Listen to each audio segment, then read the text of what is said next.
Hi, welcome in. I'm Kylie Sweeto of CGI. I'm happy you're joining us for this webcast brought to you by CGI, featuring Volkswagen and a Forrester analyst. Today, you're in for an insightful discussion as we delve into what happens when one of the world's biggest automakers and a global IT services leader stop working side by side and start building as one. Looking forward to a great discussion, and I'll pass the baton to Bill. Well, thank you very much, Kylie.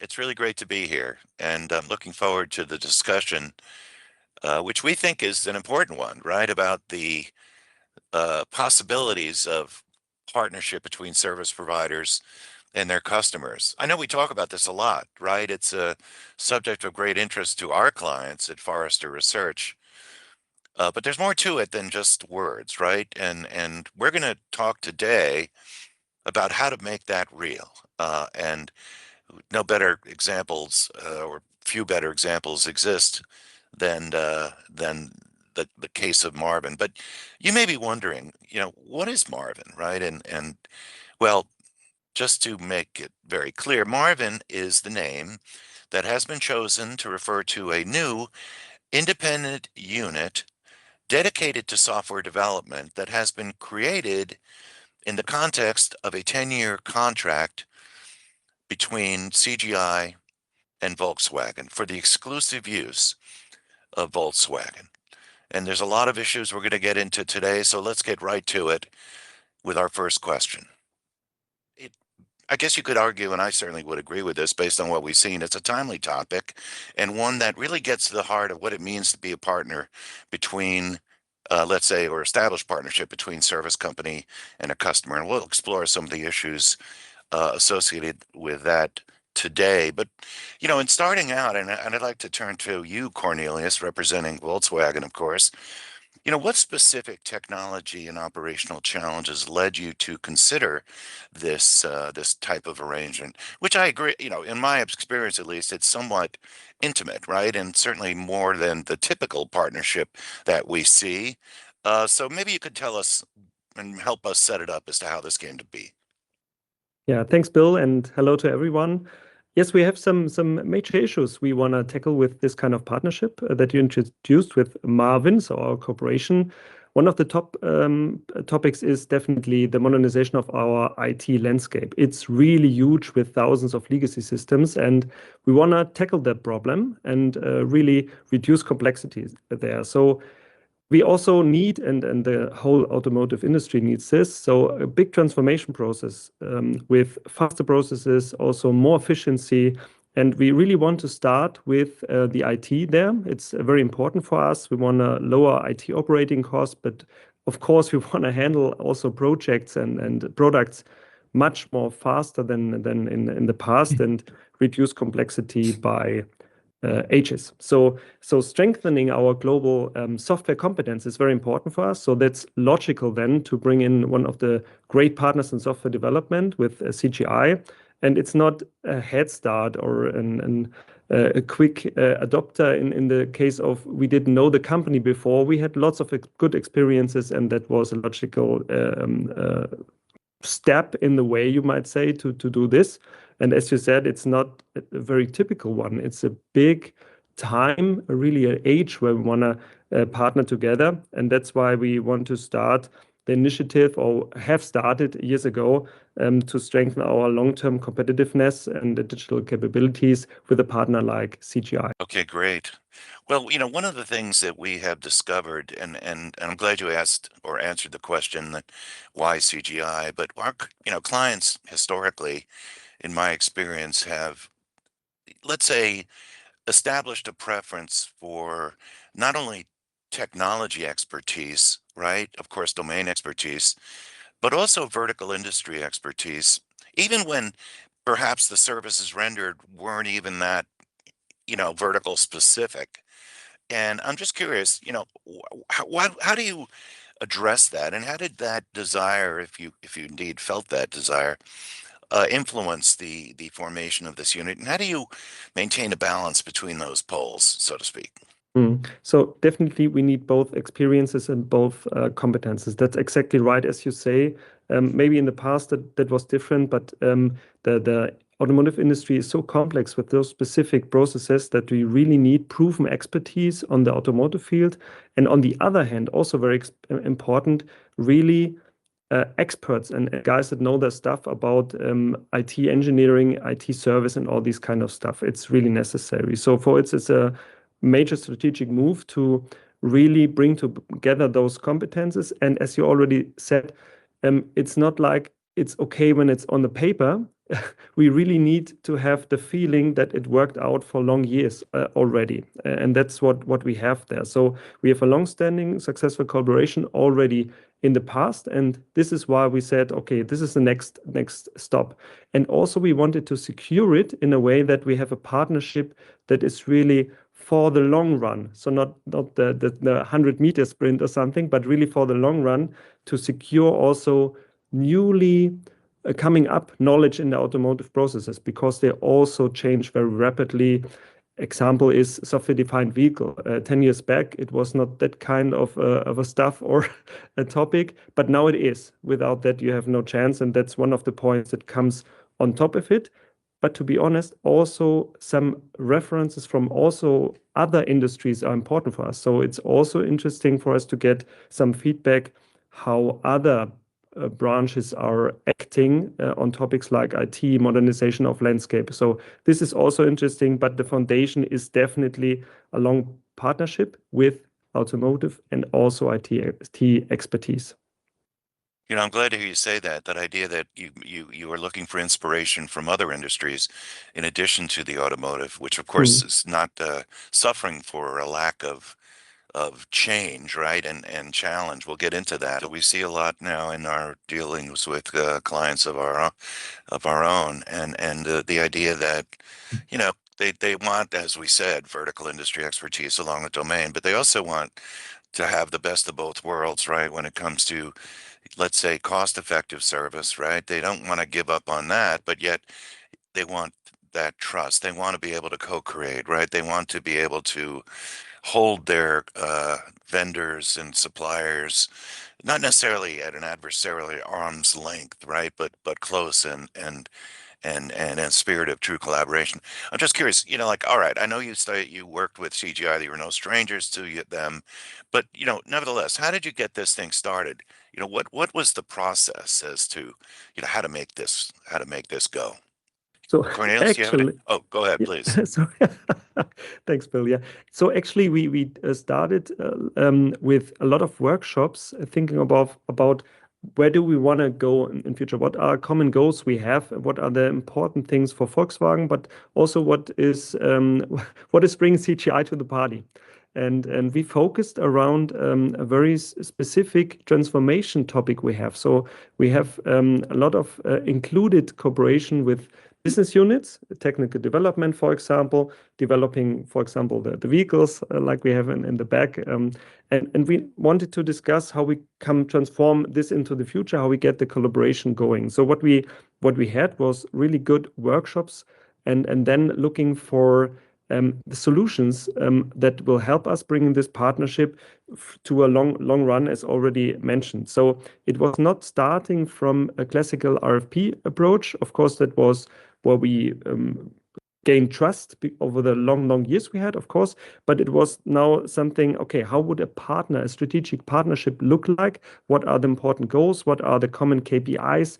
What are the models we have? What is the governance model? So a lot of things to reach for our goals, common goals, to be really fast in developing, to have high quality, especially also in regarding to security, because that's a big topic for us. I did want to follow up on something we talked about before, and that is, I mean, you know, all right, look, there's been joint ventures in IT in the past, right? I mean, there's been, you know, different kinds of partnerships, as I said, and it's not really common in my experience, but it happens. But I guess one of the, you know, and it's really encouraging, I would say, that to know that you're involving senior management, right, in this interchange, which I think is important, right, to elevate it to the level of strategic impact. But I guess the question I would ask is, you know, how do you know that it's working, right? I mean, we'll get into the specifics of you know, billings and models in a moment. But I mean, how do you know that it's working and this spirit of cooperation is manifesting itself in tangible results? Let me add on this one. So apart from, so a lot of things are KPIs. We also develop over the time and getting stronger there. This is always very important to have the figures right. But another topic was for me very interesting how I measure the success, because that was, Bill, what you try to recognize. And I look into, so I've really top management from Volkswagen coming in and seeing the progress really in the systems we develop within MARV1N, and then really saying, wow, that is something that really changed how we are working. So it's really interesting to see the HR where we work together and the very close cooperation between business and IT that is happening within MARV1N actually. So we pulled it there together, and then you look into the system demos and you really see, oh, we really make a tremendous step forward. And it's like, it's also because some of the concepts were challenged. So I could have developed it. Typically, you say, okay, I get money for it, I develop it. But there was also feedback, no, this is not what the users need, because I recognize the process is a little bit different there.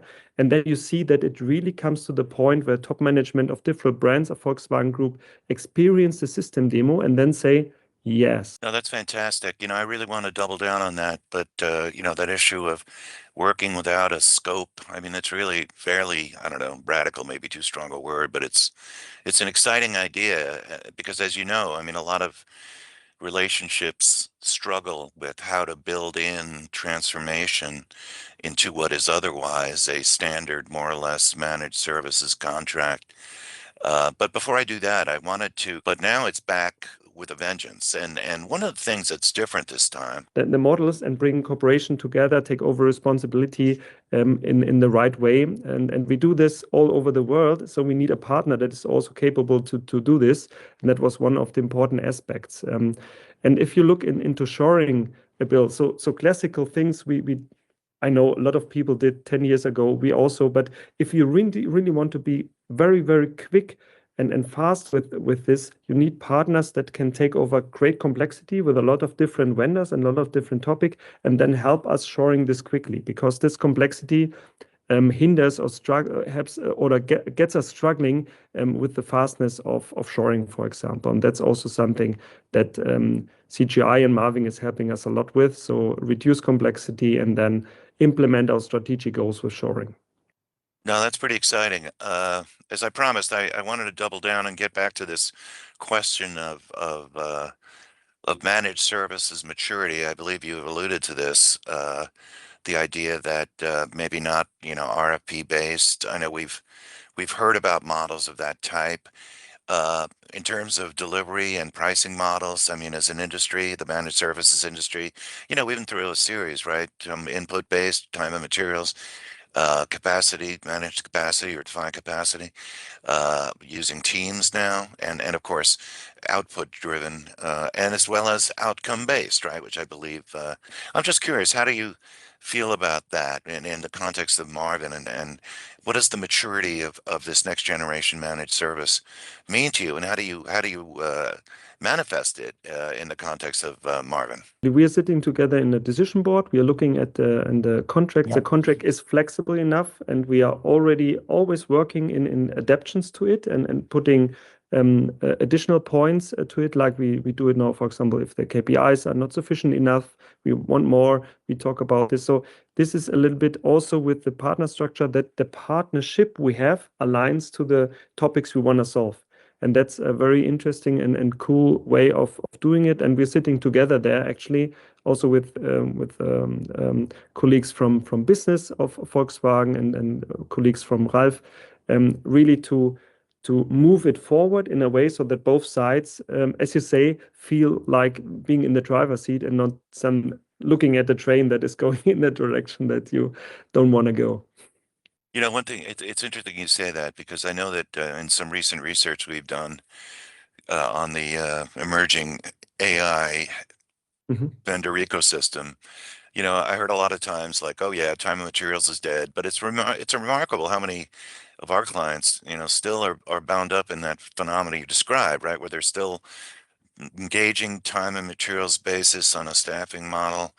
they can't envision or they can't gain the consensus to move, to alternative models that might have more potential power, right? More leverage, and so it's really hard to say that any of these models are disappearing, but certainly the trend is, as you say, toward more of an outcome orientation.